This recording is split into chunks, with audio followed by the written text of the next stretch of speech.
correcting the past often means also imposing some consequences for people who are not directly responsible for what happened in the past, but were the indirect beneficiaries of what happened in the past. And that vastly complicates the resolution of such issues. There was a good reason that I started off with that quote from Zbigniew Brzezinski. Not merely because he was a white man, but because he was also an immigrant, as noted on the image. This whole subject about what it is that black people are owed, it's coming to a boil mainly because there's a refinement going on here, and that's how power works. Power is continually in the process of refining itself, purifying itself. You take some gold out of the ground, and what happens is you got to smelt it. You got to throw it in a furnace because you got to separate the gold from the dross. And that's what's going on right now. This is not to say that we are trying to separate ourselves from the rest of the African diaspora. Far from it. We've been repping black while everybody else has been running from it. All the rest of these folks from the sons and daughters of Africa from outside the United States been trying to call themselves everything else except black. They were trying to separate themselves from us. We never tried to separate ourselves from them. So let's make this absolutely crystal clear. We are not trying to separate ourselves from the rest of the African diaspora. We are attempting to clarify our place in the African diaspora. What we are doing right now, it's no different than what you saw Jews doing. They didn't say that we're not white people. What they were saying was, well, we need to clarify the position that Jews hold among the Europeans, among the Caucasians. We want to make it clear where we stand, what we are, and what it is that we're about. And that's what we're doing as well, so that we don't have any confusion. So that people who call themselves, whether it's in the United States, some of these foreign-born black people or foreign-descended black people, or those who we meet in their home countries, we don't want them getting us wrong. And when they come over here, we definitely don't want them getting us wrong. Everybody needs to be clear. We're hitting the reset button so that we can have clarity. You're going to be hearing a whole lot of us throwing the words of all of these other non-black groups and non-domestic born black people in their faces as far as what black people are owed. Expect to be hearing and seeing a lot of that. All of these people who've been running around making all kinds of justifications for why the Jews should get reparations for a crime that happened in Europe. Or in the case of Zbigniew Brzezinski, that little clip that I played for you, that was taken from Zbigniew Brzezinski commenting on the Ukraine. That's where that's from. He was talking about the Ukraine's future and what can be done to try to settle some of those old ethnic antagonisms. Now, this is what a white man was saying about other white people, what they can do amongst themselves. You see, everybody's entitled to reparations except for black people, because white supremacy has turned the world on its head. White supremacy has misshapen and perverted and twisted the entire global order into nothing more than a racialist pyramid scheme with black people at the bottom. And what started off at first was for the European to steal everything that wasn't bolted down or on fire. And starting about 130 years ago, the European decided to switch to phase 2 of the white supremacist project, which was to freeze the world the way that it is, to ensure that the European never loses the position with which he emerged from imperialism. And this has had it's had a number of different iterations throughout the last 120 to 130 years. Starting off with the Vienna Conference, then going into the ill-fated League of Nations, then coming out of the Second World War, you had Bretton Woods, the European Union, and the Project for a New American Century and such. These are all just different names for the exact same agenda, which is to make sure that white people don't lose their position. Because all that stuff that these folks were doing, they were not concerned about the rest of the world. They were only concerned about white folks and how to make sure that white people stayed on code. And part of being on code means you ain't sitting here shooting at each other, having knockdown dragouts about which one of y'all is going to be ruling over everyone else. That's not the kind of thing that's productive. So the European, because of the fact that he's never been able to get along with anyone, not even himself, of course it was going to boil over. Of course these guys were going to have a go at each other. That's what they were doing before they were able to break through the Moorish blockade and get down into Africa in the late 15th century. These guys have spent the better part of 1,000 years since the Romans left, just basically having a go at each other. Now, for those of us whose ancestors were caught up in the slavery experience, what does this have to do with us? We were wronged. We are the most wronged and righteously aggrieved people on the planet. And there are a lot of people who have been eating off of our deprivation, eating off of our poverty, who've been having a damn good time filling their bellies at our expense. And what they figured was that the day would never come that a critical mass of black people would ever put their heads together, put their differences aside, and decide that they were going to pursue a black first agenda. But we need to be very clear. When we say black first, we're not at the point yet where we have the resources or where we have the political wherewithal to be able to impose black empowerment outside of our sphere. And make no mistake, you go to Jamaica, you ain't gonna be, take a look at Jamaica. Ain't a damn thing black empowerment happening down there. Haiti, need I say more? And you can sit there and say that Brazil has more black people than any place outside of Africa, but you go down to Brazil, these guys are dysfunctional as well. And there's a lot of black folks in South America. There's a lot of black people who got caught up in the slavery experience, but very few of them reacted the way that we did. Black empowerment is not something that's going to come naturally to the rest of the diaspora. We are going to wind up having to impose it on them. And as I keep pointing out, this is not new. Shaka Zulu had to do the exact same thing. Time ran out for him. Let us pray that it does not run out for us. But the European's been watching us. He's seeing that the threat that he failed to deal with 160 years ago, now this threat has grown and is beginning to coalesce and it's beginning to magnify itself. And he's got a big problem on his hands. We are a political problem. And he's decided that he was going to pursue a strategy of drowning us out of existence. At first, bring in a whole bunch of his kith and kin from Europe. Didn't have enough of them to bring in, so he started bringing in folks from Southern Europe, people who were not considered to be white at all. But go ahead and give them the political designation white so that they'll be on the team. They won't be accepted, but the point is they'll toe the line, and that's really all that matters. And Hispanics were among that group. And then when that wasn't enough, we'll bring in a bunch of foreign-born Asians. We're just going to drown these slave descendants in a whole bunch of foreigners. And the whole point is going to be this is a mass political operation geared toward trying to give us political cover to say, well, what you slavery descendants, what you guys have to say, that doesn't really mean much because we've got all these other groups here and they don't have the same gripes as you guys. So, nobody's concerns are really more important than anyone else's. Your concerns are certainly no better and certainly no more important than anyone else's. And this is deliberate because these other groups, they're still a tiny minority of the population. We, on the other hand, represent 1 out of 7 people in the country. So trying to drown us is a political operation meant to solve the political threat that we pose. We put the lie to all of it. In prior civilizations, whenever you had a slave population, when the slave population's usefulness had been expended, they were exterminated. This has happened without fail in every civilization in the world. Well, at least in Europe and Asia anyway. Africa, you might have a couple of hoots and hollers, but no wholesale attempt to wipe out an entire group because slavery wasn't really the same in Africa. To the extent that it existed, the Africans did not use any sort of indentured servitude the way that the Europeans and the Asians did. So let's not get it twisted. But in every other instance where you had an enslaved population, and the end, they were exterminated. Because you didn't want to have these guys hanging around because the work that they were doing was not meant to enrich them. It was meant to enrich the oppressor's civilization. So you got to kill them when it's all over, and that solves the problem. Hell, even Richard Spencer talked about that. Supposed to get rid of them when it's over. That didn't happen here. We put up too big a fight. And before it was all over, well, now the slaves are still here. Well, damn. And there's too many people watching now. And these slaves have come to do quite a bit to influence what people think of as this country. Man, we can't kill them without basically contradicting everything we claim to stand for. White supremacy is an idea, and the lies that white supremacy uses to try to justify itself and try to pretend like it's not the evil that it clearly is, that's also an idea. So they're stuck on the horns of a dilemma. This is what Thomas Jefferson meant when he said, "We have a tiger by the ears, and we can neither safely hold him nor let him go." We're not going to stop what we're doing, but at the same time, we don't know how the hell to keep this up.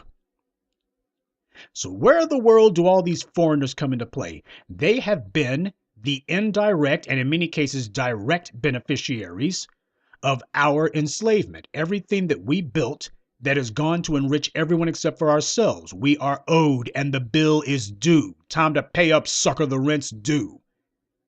And yes, it is going to be to the tune of trillions of dollars. Because those individuals who have become rich off of us, look at how much richer they become over the last 350 to 400 years. They didn't make chump change. They became the most powerful and most opulent and wealthiest nation in human history. That means the reparations that go to their victims will be the biggest in human history. And all of these immigrants, I don't give a damn where they come from. If they come from Mexico or whether they come from Mali, if they come from Washington or if they come from the far side of Guangzhou, I don't give a damn where the hell they come from. Once they come over here in the United States, they have volunteered to pay that debt because not a damn one of those immigrants can claim that they didn't know what they were getting into. Every one of them knew what they were getting into. But what they also knew was that black people were paving the way to try to make this country, at least on occasion, act like something resembling civilization. When you think about the United States of America, especially what it means for people who are not white males, it comes down to the 13th, 14th, 15th Amendments and the Civil Rights Act of 1964 and 65. Those were not the results of Asians. There weren't enough of them here, and the few of them who might have been here at the end of the 19th century, they weren't fighting for anything. It wasn't the result of Hispanics either. From the Mexican-American War all the way to the present, these guys have not been doing anything except for dreaming of the old days and pretending that they were Spaniards. It ain't the result of Arabs or Indians or Native Americans or these foreign-born blacks. It was the result of those of us who were here, those of us whose ancestors were dying and suffering in the hells of North America. We made the United States. Whatever good it is you think of the U.S., we are responsible for that. We and we alone. The 13th, 14th, and 15th Amendments were not the result of white folks having a come-to-Jesus moment. They didn't do it out of the goodness of their own hearts. If they did, and what the hell were they up to for the previous 300 years then? No, they did it because we faced them with a political dilemma and they had no other way out. We put their backs to the wall and it was a matter of, you've already had one civil war. If you don't come down on the right side of history this time, you're in for a second one. They say, okay, fine then. It was political necessity, a necessity that we brought about, no one else. Not a brag, just a historical fact. And we're acquainting people with the history now. And we're letting people know that we are a unique people. We are a special people, a people apart. We are an exceptional group. And what was done to us has never been done to anyone in the history of the world. Hence, what we are due is beyond anything that any other group of people are due. And as for these immigrants who have come in, you guys owe us too. In fact, you owe us more than everyone else because at least with the good white folks who were here beforehand, these guys, they were being a bunch of honest thieves. These immigrants who came in, they were being nothing more than a bunch of base opportunists. They came in, they saw how we were being treated, and they threw in their lot with the oppressors, and then they want to have it both ways. At least the white supremacist, the indigenous white supremacist, native white supremacist here, at least he knows what he's doing is wrong. These other groups saw it, said that it was wrong, and then said, you know what, we're going to help you out anyway. We're going to help out the white supremacists anyway. I just love it when you got some good white folks today, or better yet, you got some of these immigrants who want to try to pretend as if, oh, well, I shouldn't owe anything. Let me tell you something. This is a message. In fact, this is the entire reason for tonight's video essay. I got something to say to all of you foreign-born folks or you descendants of foreigners like Joy Reid and Angela Rye and Roly-Poly Martin and Kamala Harris and every one of you who happen to either be immigrants or the children of immigrants. You are not going to get away with that con game of, well, I wasn't any part of this. I just showed up yesterday. Yeah, and why the hell are you here? You're here because this is a land of opportunity. There are vast economic resources. Yes, economic resources that were only made possible because of my people. You don't get to take credit for that. You weren't part of that. The only reason why this empire of liberty, this bastion of capitalism, free market nonsense, whatever you want to call it, even exists is because we made it possible. It could not have stored up and stockpiled the wealth that it had if it hadn't been for us. That was our doing, not yours. So when you come over here calling yourself trying to get a piece of the action, you're trying to get a piece of our action. And the thing about it is, you want a piece of the action, you got to pay full freight for it. Oh, you weren't responsible for slavery. You weren't responsible for Jim Crow. You weren't responsible for the black codes. Yeah, but you damn well been eating off of it now, haven't you? For these foreigners to call themselves running up in here and then claiming no responsibility, that they owe no debt to black people, you're a damn lie. You owe as big a debt as the most dyed-in-the-wool white supremacist. It's no different than if you try to buy a house. You call yourself wanting a house. You look and say, I like the 2-car garage. I like the 3.5 baths. I like the nice basement that doesn't smell too much like mold. I like the new carpeting and all the rest of it. And oh, it's got such nice acoustics. And the place, it's so well insulated. Well, if you want all of that, if you like what that house has to offer because it's better than the other houses on the block, well, there's going to have to be some responsibility for any outstanding liens on that home. If that home has any debts against it, you also are responsible for that too. So if you call yourself liking all the nice amenities that the house has, you like the fact that it's got 2 stories, you like the circular driveway, you like the fact that it's a smart home, and it's got an internal intercom system, you like all that great stuff, then you got to go along with the debts that go with the house too, if there are any. And guess what? When it comes to those of us who are the descendants of slaves, you're looking at the lien holders. The United States has the biggest liens on its house of any on the block. So as soon as you decide that you want to move into this house, well, you got to take care of those liens too. I, as a black man, cannot think that I can go to Germany and that I can opt out of whatever historical debts that Germany owes to the Jews or anyone else. And it owes dues to black people. And yet the Germans ain't talking about reparations to black people. Gee, I wonder why. But as a black man, I cannot think that I can go to Germany or France and that I am not going to have my taxes go to pay Germany and France's historical debts to the Jews. I can't say, well, I wasn't part of that. I'm just here to work and do my job. Why should I be paying anything? They'll tell you quick, well, these are the historical debts that this country owes because of things that it did, or in the case of France, things that it failed to do. And the same thing goes for the United States. You don't get out of the U.S.'s debts. The second that you come over here, you're volunteering to be part of those debts, the same way you called yourself volunteering yourself to get some of these goodies too. So any of you immigrants and any of you foreigners in the sound of my voice, just understand, you have now volunteered to be part of that group that has to pay for America's debts to black people, specifically those of us who are descended from slaves. You have now volunteered to be part of that group that has to pay up.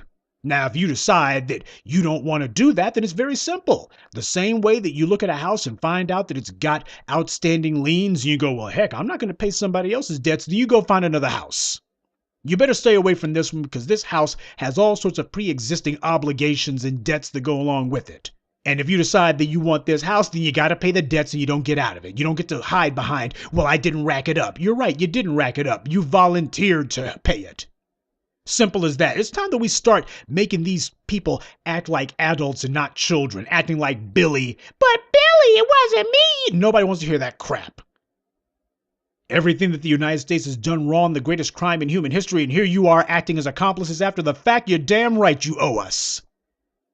Nobody's playing games with you. I don't give a dang if you come from Japan or Jamaica. As soon as you set foot on American soil, you are now volunteering to pay those debts.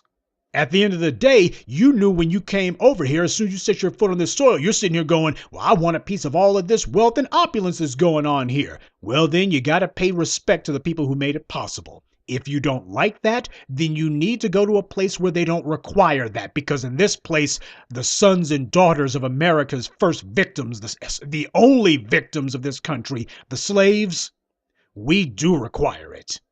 That's mandatory. You don't get out of that. Oh, well, that happened so long ago. No, it didn't. And the after effects, the problem is slavery was the biggest crime in human history. And not only was this crime unpunished, it's also unfinished. It's still going on now. With the sole exception of the putting people basically into stocks and pillories or otherwise, which they do behind closed doors now. That's what the prisons are for.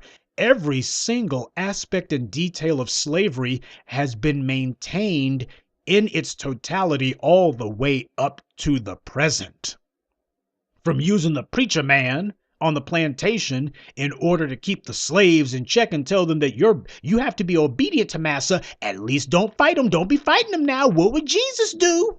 That's what they were doing on the plantations. Continues to this very day. And you got a whole bunch of bed wenches, which is part of the problem that we happen to have. Once you corrupt the mothers of a civilization, that civilization is effectively cut off at the knees and gutted.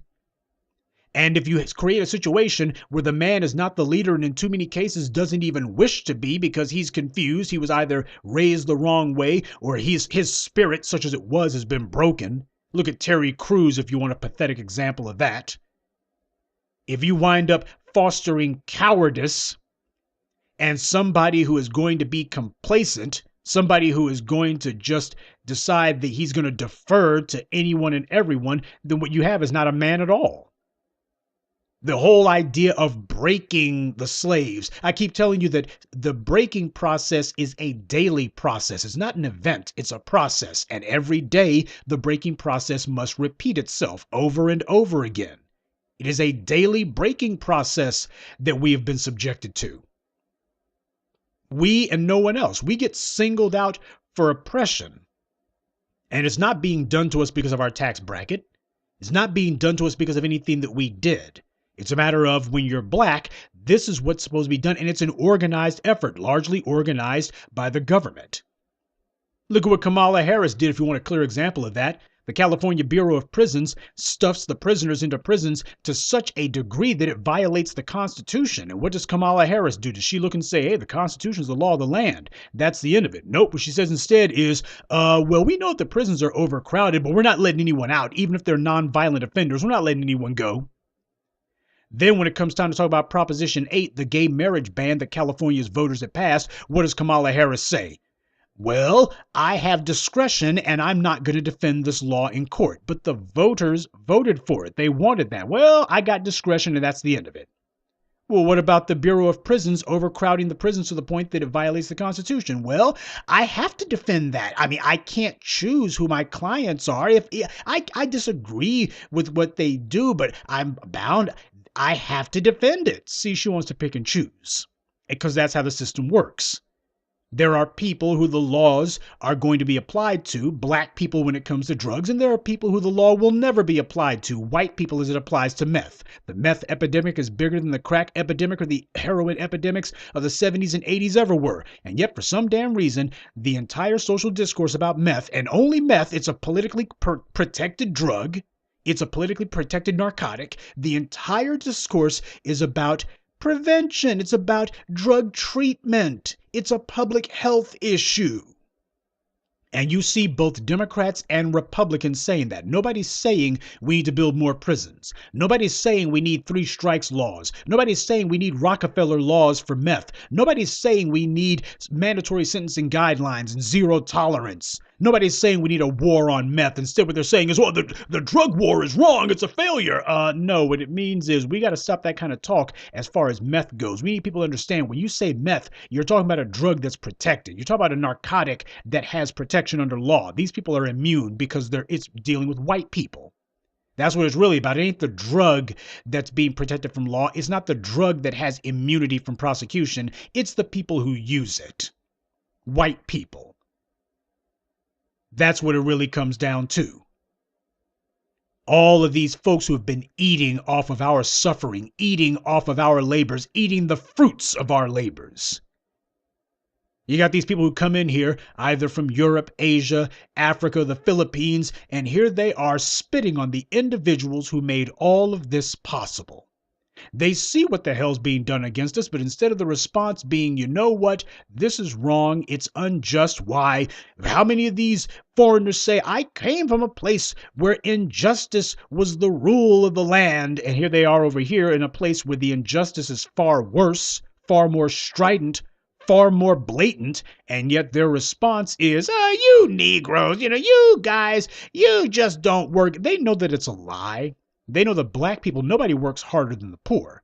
And that being the case, nobody works harder than black people. But what these guys also understand is that there's a racialist pecking order. and that the only hope that those who are not already part of the in crowd have to get something resembling less odious treatment from the white majority is that they got to dump on black people. That's the rule. It's been the rule for the longest time. When the Irish showed up, they had the signs up saying no dogs or Irish allowed. This place does not serve Irish. They were not hiring Irish. What they were doing was they were hazing the Irish. Make them a little hungry. Give them a couple of smacks upside the head. Let them know that this is the kind of treatment you can expect, unless you show that you're dedicated to team white supremacy. Come on, you know the rules. There's a racial pecking order here. You'll never be at the top of it. That's not for you. But unless you want to enjoy being at the bottom with the rest of the former slaves, you better show your allegiance to team white supremacy. And what happened during the draft riots? You had a lot of these Irish immigrants and and people who had been Irish migrants who were being told, you're going to be pressed into service in the war. Now, did the Irish decide that they were going to go after the ruling Protestant class in the U.S.? No, they didn't. What did they do? They went after black people in Boston, in Baltimore, in Philadelphia. That's who the Irish went after. They had shown the same kind of cowardice that they showed in Ireland. You want to know why Ireland still has the Anglo-Irish running things and the Anglo-Saxons in charge? You take a look at an industrial map of Ireland and you see who actually owns the companies. Very few of them are actually owned by Irish. Mostly they're owned by Anglo-Irish, which are the descendants of British and Irish collaborators with Britain's occupation, or they're just owned by outright Anglos altogether. And it ain't just Northern Ireland either. So the exact same cowardice that the Irish showed in Ireland, they showed that they hadn't discovered their guts over in the New World either. They were looking for a place on team white supremacy, and as soon as they had enough hazing and they showed that they could be counted on to uphold the old order, as soon as they had shown that they were going to uphold the racialist pecking order, then the designation of white was given to them. And the same thing happened with these other groups, like, say, the Italians. And this is one in particular that just makes me want to puke. The Italians, and we're talking about people who consider themselves to be educated, they love to wash your face with a little incident that happened in New Orleans. There were 11 Italians who got themselves lynched in the late 19th century. I think it was like 1890, 1891, because there was a police chief who got killed. And apparently some of the alleged perpetrators, they've been acquitted at trial. And what happened was apparently some of the good white folks decided they would get their hands on these Italians. And at least 11 of them were hanged in public and they were dismembered. And all. In other words, they were treated like black people. They treated them the exact same way that black people have always been treated in this country. Now, that's pretty much the only such incident that occurred. But if you hear the Italian Americans tell the story, why they talk about it as if more Italians were killed by lynchings than black people were, the way they tell it. They love to wash your face with it every 5 seconds, trying to figure out some way to say, oh, see, we were treated as badly as black people. And yet, look at our position. You see, you niggers, you niggers, you moolies, you moolianis, you don't do no work. That's what the Italians did. So you see how that whole pattern repeated itself over and over again. And the Hispanics, same thing. Going back to like the 1930s and 40s, you had the so-called braceros. These were Mexicans who were supposed to be doing work in the United States, day laborers and such. Apparently somebody missed their paychecks and sent them back home without pay, and I guess they've been nursing a grudge ever since. But you see the point that I'm trying to get across here. These other migrant groups, they have just basically very small, petty incidents, not even grievances, just small misunderstandings. And yet, as far as they're concerned, somehow that puts them in the same category as us. We got to make it clear. No, you're not in the same category as us. And stop being bashful about saying that. The reason that they keep trying is because they don't see any resistance from us when they try it. Part of the same reason why it is that our music culture gets raped. We're not protecting it. We're not sticking up for it. So everybody looks and goes, well, hell, if you guys can't be bothered to protect what's yours, well, then I guess that makes it ours, because apparently you can't be bothered to protect it. No, we are an exceptional people. What happened to us was different than what happened to any other group of people in the entire history of the world, including the Jews. You do not get to claim that what happened. So 11 Italians had a misunderstanding with their European neighbors. That's not the same thing as what happened to us. Because you got one incident, which was not even the result of a misunderstanding. The police chief actually got killed in New Orleans. A death actually happened. Emmett Till, nothing happened at all. The Jonesboro boys, nothing happened at all. The Central Park Five, nothing happened at all. Oh, but they all went to jail or got killed. That did happen. So no, you don't get to claim that garbage. Every single one of these migrants coming in here, you guys, as soon as you set foot on American soil, that's it. The meter starts running. Here's your receipt. Here's what you owe. But I didn't do nothing. I had nothing to do with slavery. You coming over here trying to benefit from it, ain't you? Until black people are made whole, until this country is forced to divest itself of the ill-gotten gain that it has reaped off of our black backs, until black people are restored to the condition that we should have been in from the very beginning, which is having the resources that we need to ensure our prosperity and posterity, then yeah, the meter keeps running. All these clowns, all this freaking confusion. You got these folks who have made common cause with white supremacy, and they're trying to tell us to sit on our hands while they eat the food that we cooked, that we prepared, was supposed to be in our bellies, and here they are just scarfing up what the world is supposed to be in our bellies. Don't dream. Yeah, we know it's going to ruffle some feathers. We know it's going to make people mad, because what they're really angry about is there's an exceptional group of people here in the United States, and it ain't the people who allegedly founded the country. The real founders of this country, the ones who really built it, they're asserting themselves. And because of the fact that people have not had to hear this, nobody's been saying this, nobody's been speaking boldly like this, now they're getting all caught up in their feelings. You guys shouldn't be saying that. Well, why not? It's the truth. What they're mad about is we're reminding them.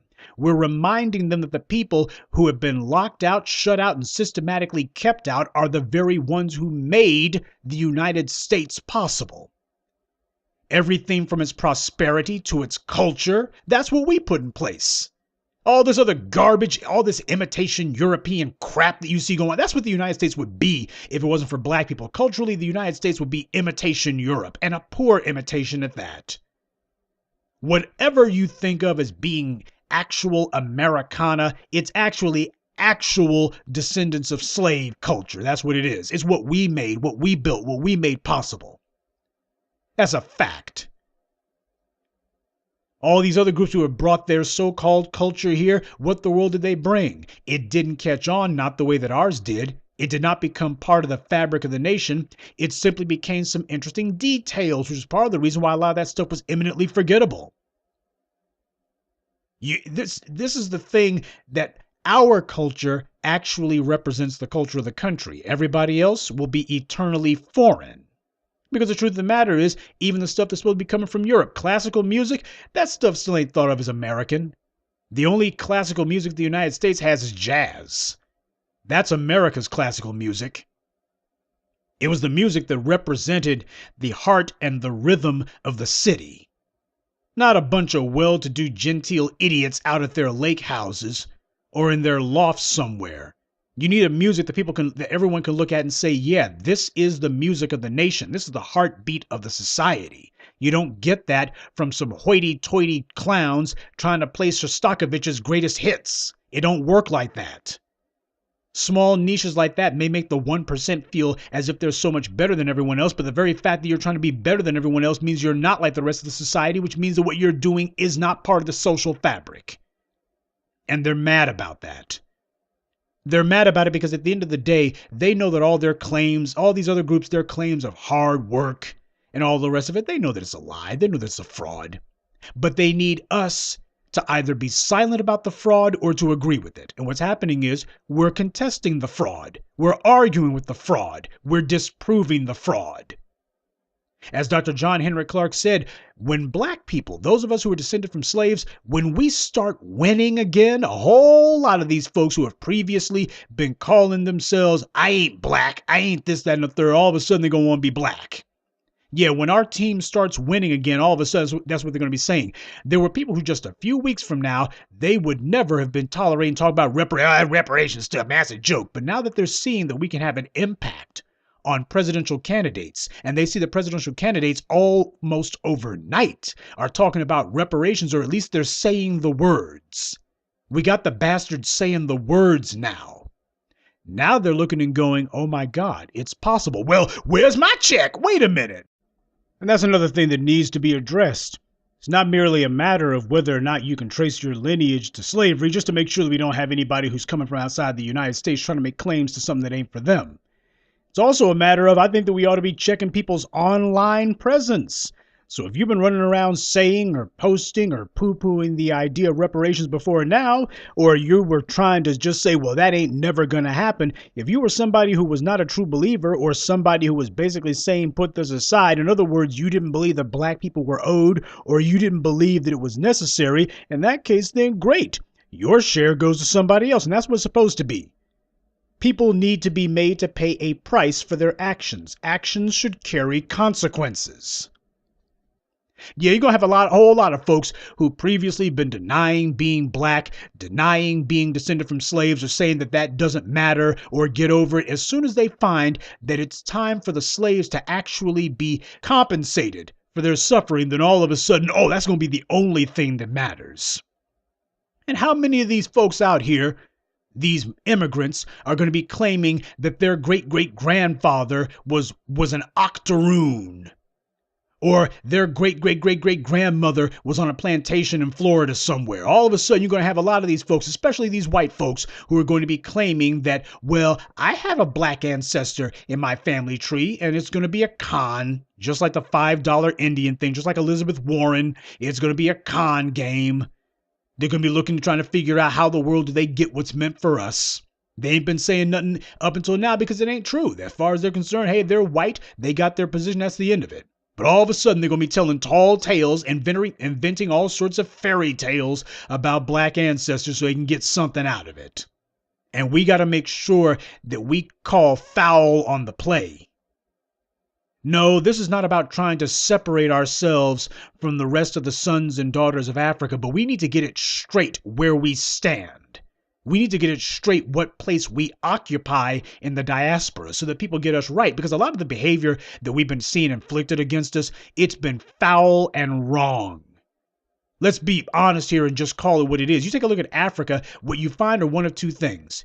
You find hideous dysfunction, not entirely all their fault, but it's still there nonetheless. And you got a bunch of folks who, if you watch them on the news or if you watch them on videos, they try to act like us. They try to imitate a black American slave post-slavery dialect.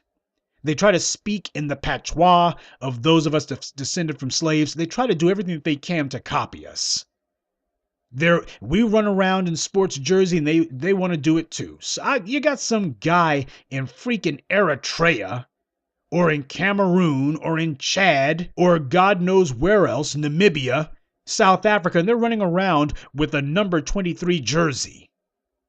And you see them in front of the camera and it's yo, yo, yo, and all the rest of this. You ain't never even been to New York. What the hell are you doing trying to imitate some black people from Brooklyn? What the hell do you sound like? You sound crazy. But this is what's going on, because at the end of the day, we are the ones who define what is seen as black in the eyes of the world. And quiet as it's kept, we've actually, especially under the horrifying conditions that we've been subjected to, we have represented the sons and daughters of Africa exceptionally well.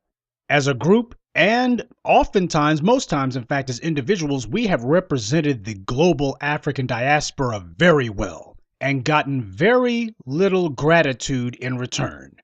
I could see it differently if those of us here in the United States who came out of slavery, if we were trashing the rest of the African diaspora, if we were trying to find ways to run the rest of the African family into the ground, I could see that differently. But we haven't. In fact, we've been one of the few who have been flying the flag high and proud against unbelievable odds.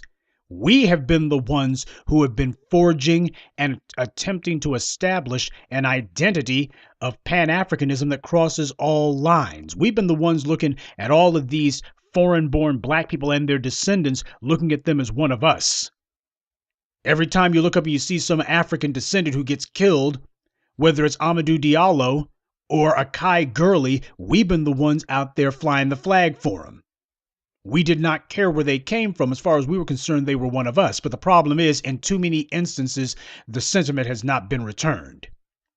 And what's happening now is there has been a schism not created by us. Now, the schism is going to be healed in time. It's going to be. But first, what's going to have to happen is those of us who are descended from slaves, we're going to have to get enough power to make sure that A, we are protected from any further attacks, but B, we're also going to have enough power so that we can go ahead and knock some sense into the rest of the family. And we got to say it like that. We cannot afford to have any of these petty arguments or everybody deciding they're going to go this or that way, or the old tribalisms and factionalisms coming to the surface. People are going to have to, the African is going to have to once again be made to reunite. And this is old. This is an old problem. You can go all the way back to Kemet with that one. You want to know why Dr. John Henrik Clarke called the Nubian dynasties Kemet's last walk in the sun? It was because for the first time in 10,000 plus years, the two great houses of the Nile, Kush and Kemet, had finally been reunited under one roof. Now, it wasn't the longest dynasty, but it was by far the greatest because it was a restoration of a righteousness that had been missing for the longest time. Reuniting the African family under one banner. It's an idea whose time has come, and it's one that we have struggled with more than any other. And that's how we open the door to let the Europeans and the Arabs and all the rest of the dregs of the world in. That's what happened. Because of the fact that we were too busy trying to fly the flag for whatever our particular street was and didn't understand that the game was bigger than that. You go taking that message to Africa, you will not find a very receptive audience. Let's just call it like it is. The idea of African unity, there's going to have to be a working model for that instituted first before you can have everybody else rally to it. And who better than us? But if we have anybody who decides that they're going to argue with that, they got something to say about that, they got a problem with that, then they have declared themselves the enemies of black empowerment. And when you look at what it is that those of us descended from slaves have done for the entire global African family. Everything that we've done, we accrue that to the collective esteem and honor and reputation of us all. On the other hand, these foreign-born black people, in too many cases, not all, but the vast majority, as far as they're concerned, they're repping the flag for Ethiopia. That Ilhan Omar woman, she ain't flying the flag for anybody else except for Somalians, and as you can see, she's flying the flag rather poorly. She doesn't have the kind of support base that she needs. I guess she figures that the rest of us are going to come flying to her aid because she's criticizing Israel. Well, you got to balance the taken with the given. I got to see how much she and the rest of the Somalians in Minnesota have been repping Team Black Empowerment. How much have they been doing in regards to those of us who laid the stones that they're walking on? What's their attitude been? Have they been on the team or have they been a team of one? See, we got to make it where there are consequences to not being on code. We got to make it where there's a price to be paid for not doing things right. You don't get to get your button a cracking because white supremacy has its foot 12 inches up your behind all of a sudden. But family, nah, you only get to call on family when you've been acting like family. And that's what we're going to teach a lot of these other groups. We're hitting the reset button. Dr. John Henrik Clarke told you about that, and I've been quoting him heavily because the Grandmaster Teacher was ahead of his time on so many things, prescient times 10. He said that you cannot have an alliance unless you have the power to punish the partners should they break the alliance. And that's the reason why those of us whose ancestors came out of the slavery experience, that's the reason why we got to get some power for ourselves. We cannot have a mature, intelligent conversation about building alliances with other members of the African diaspora until we first got some power that we can bring to the table. And part of that power is to make sure that people understand that when you enter into an agreement with us, you have any dealings with us, it's going to be honorable, it's going to be above board, ain't going to be no backstabbing, ain't going to be no backbiting, ain't going to be no dirtbag behavior, because we have the power to punish you if you do it. And that's the reason why they're going to be left out in the cold. They have to be left out in the cold. We're going to let white supremacy have its way with them. And the reason why is this is called hitting the reset button. If we make it where even under these circumstances, we decide that everything is everything and we're going to go back to what it was before, then it teaches them nothing. What it teaches them is, oh, well, all we got to do is to play these dumb descendants of slaves is let's just say white supremacy is all over me. Help, help, my African brothers, I need help. We'll bang that drum and they'll come running because they don't have any better sense. They're like Pavlovian dogs. They don't understand the nature of the game. No, show them nope. Nobody's coming running this time. You're on your own. We will note what is being done to you. We will note how white supremacy is dismantling you. We will note it and say, see, white supremacy is on the march. But as far as flying to your aid, nah. In fact, we're enforcing the rules of one another. How many police shootings have there been? Plenty of them. They haven't stopped. But then the question becomes, how many of them have we been speaking out on? Well, ain't been too many people feeling like they want to call it white supremacy or call it racist. So you notice how we're not remarking on it? No, we're not keeping a daily tally of the latest police shooting of an unarmed black person because there have to be rules. Either we're getting on code or we're not. And if you're not on code, you will not be treated as if you're on code. We don't make any exceptions. People need to be taught what the rules are. We have to make the rules clear and obvious, and this is part of that process. We are an exceptional people, and we're going to start acting like it, no matter who doesn't like it. For example, if we just use this as a case study, take the Nigerians just in particular. Love the Nigerian family. There are many of them who have their heads on straight. There are many of them who have been of big help to us in the black empowerment sphere. There have been many of them who have been very much helpful to us. They've done good work and they're going to continue to do good work. But unfortunately, there's also a number who apparently seem to think that they're on a different team altogether. What is to be done about something like this? When we have this kind of dichotomy going on, how is this to be handled? We got some fundamental house cleaning that needs to be done. We also got to make sure that we get the rules engraved in stone and better yet etched in steel so that everybody understands, because the last thing that we need is for what we're building here to be torn apart by its own internal contradictions. We need for everybody to understand that there is going to be a new order under the sun, and the new order is going to merely be a restoration of the old one. And we're not playing games about it. But no one's going to be able to take us seriously either within or without unless we've got power. Those of us who are on this code, it's etched into our DNA. It happens to be in our bones. It's in our blood. It's in our molecules because we've been enduring this for so long. And there are a lot of people, some of them who look just like us, who are scared of seeing us rise. Because the problem that a lot of them have is they didn't want to be black. They've gotten to the point now where they don't really want to be black at all. They're trying to escape blackness.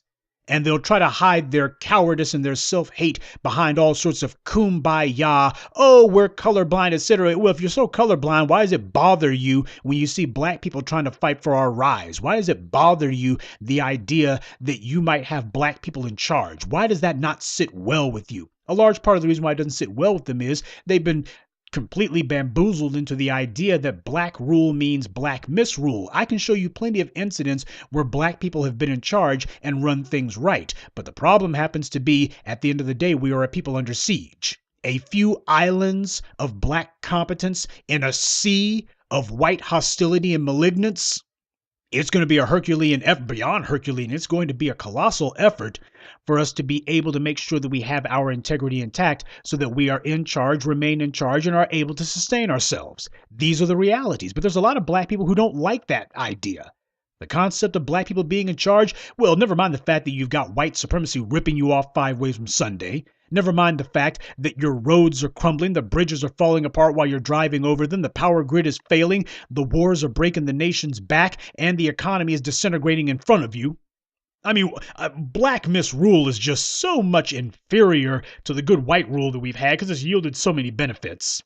For the 1%, you don't even share in any of that, but you're terrified that the 1% of white folks who are in charge are somehow not going to be happy.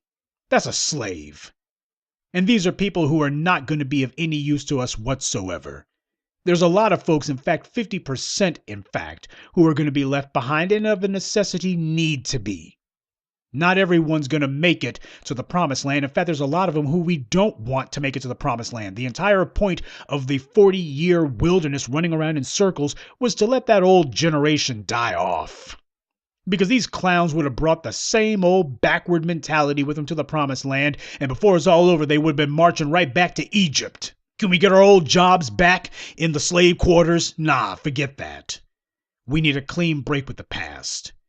We need to be unapologetic about it. We need to be strident about it. We need to teach people how it is that we are to be regarded, and we need to make sure that we stand up for that.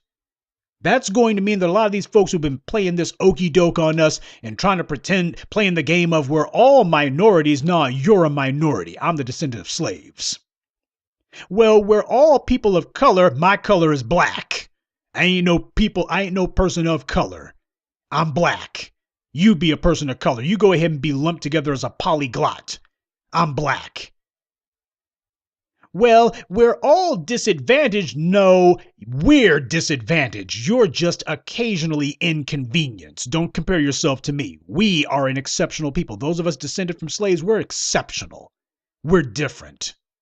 This is not about saying that we're better than anyone else, but I'll be damned if we continue the lie that somehow we are lesser than. Because that's what the white media tries to do. And their flunkies.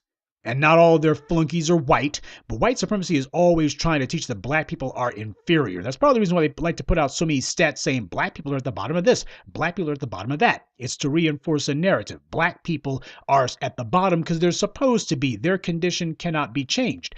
Once we start putting out there and aggressively making it known, our condition is artificial. And it has been made to be this way, and we are targeted to make sure we're deprived of resources, that we are continually being attacked, kept under siege, harassed, never given a moment's respite. Whenever we try to build something, the forces of white supremacy and their non-white flunkies are immediately sent in to disrupt what we're doing and try to take it over or to otherwise try to spoil it. Once that becomes firmly established, once we make it clear that we're going to do what it takes to stop this because we see it clearly, don't expect all of these minorities and all of these people of color, don't expect them to be saying, hey, it's a good thing that these black people are on the rise. They're going to be the main ones saying they don't like it.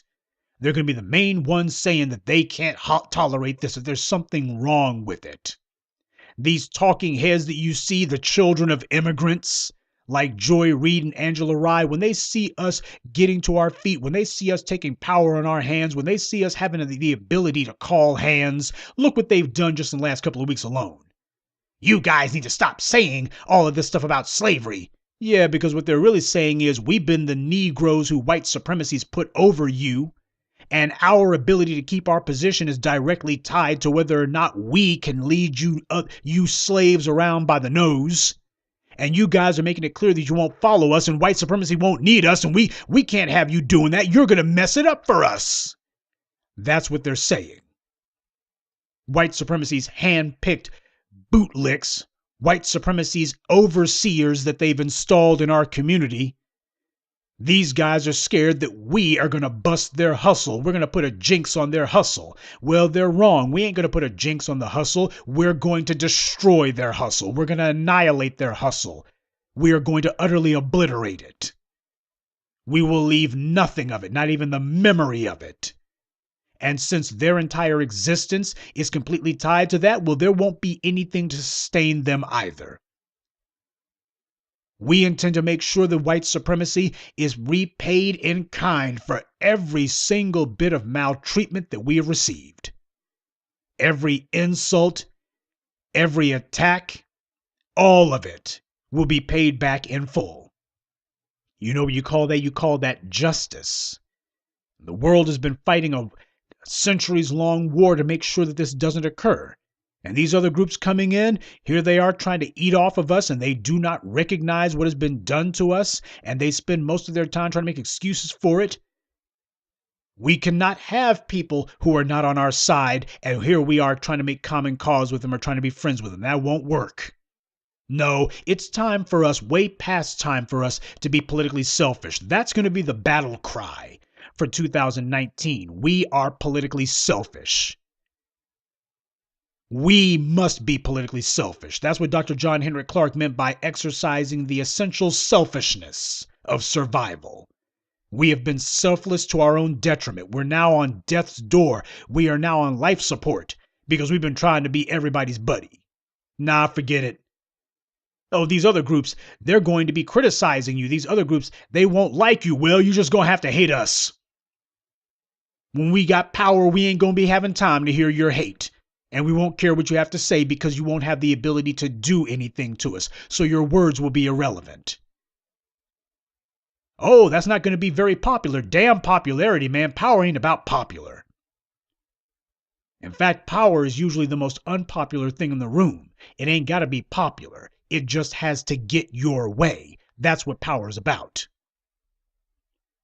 And these immigrant groups who have been coming in here, as they see that white supremacy is going to put aside the game of propping up these groups, as the ability to flood us with all of these non-black foreigners stops being an effective strategy. It loses its potency because we are successfully able to assert ourselves. We organize our numbers, focus our will, start choosing targets for political undermining and attack, and then we start getting our way. All of a sudden, white supremacy is going to be like, okay, well, to hell with this little strategy of propping up these non-black foreigners.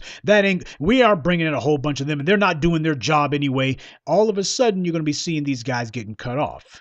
And here they are going to come running back to us as they did 120 years ago, trying to be our buddies. And that ain't going to work. That ain't going to work. These immigrants owe us just as much as these Europeans do. They owe us, and they owe us big. So do not ever let them run that con on you that they weren't part of it, so they don't owe anything. Zbigniew Brzezinski himself, an immigrant, said that if you want to correct the past, that's going to mean imposing some consequences for the people who may not have carried out the historical sins, but they benefited from it. That's the standard. You benefited from it. See, if you're European, you can go ahead and say that. You can say that for the Japanese. You can say it for the Native Americans. That's fine. Because it doesn't matter who's in the middle of the white supremacist racialist pyramid. What matters is who's at the bottom. As long as you maintain that, everything else becomes relative. But making sure that black people are at the bottom and made to be at the bottom, and violence of all sorts, political violence, economic violence, social violence, and of course physical violence used in order to freeze that sick, degenerate order in place, hey, that's all justified. So yes, this is a good time to start collecting the quotes from all the white people who over the last few centuries have been talking about, even if the crime happened long before you were born, even if the crime was done by someone other than yourself, you got to pay the price for it because you benefited from it. Okay, it happened a long time ago. Doesn't change the fact that the descendants of those people who were wronged are still here. That's the one the Jews have been using. Most of the people who were actually caught up in the Holocaust are dead now. And they've been getting caked off for 70 years. They've been getting caked off. And now their descendants are saying, well, the countries that did it are still around, so you've been paying us all this time. Why should you stop now? Okay, so when black people come along and say, well, you know what? We got a crime far worse than what happened to the Jews. And the country who did it, or countries who did it, they're still around and they're still living fat off of what they did to us, the greatest crime in human history. We're coming for our check. And we know you're going to kick up a fuss about it. We know you ain't going to like it. And that's going to make it so much sweeter. We're banging on the door. And soon we're going to have enough strength and enough organization where we can start kicking the door. Our demand is going to be etched in steel. And the same way that you found white supremacy's flunkies like the breakfast schlubs and Charlemagne the Chump, this guy kills me.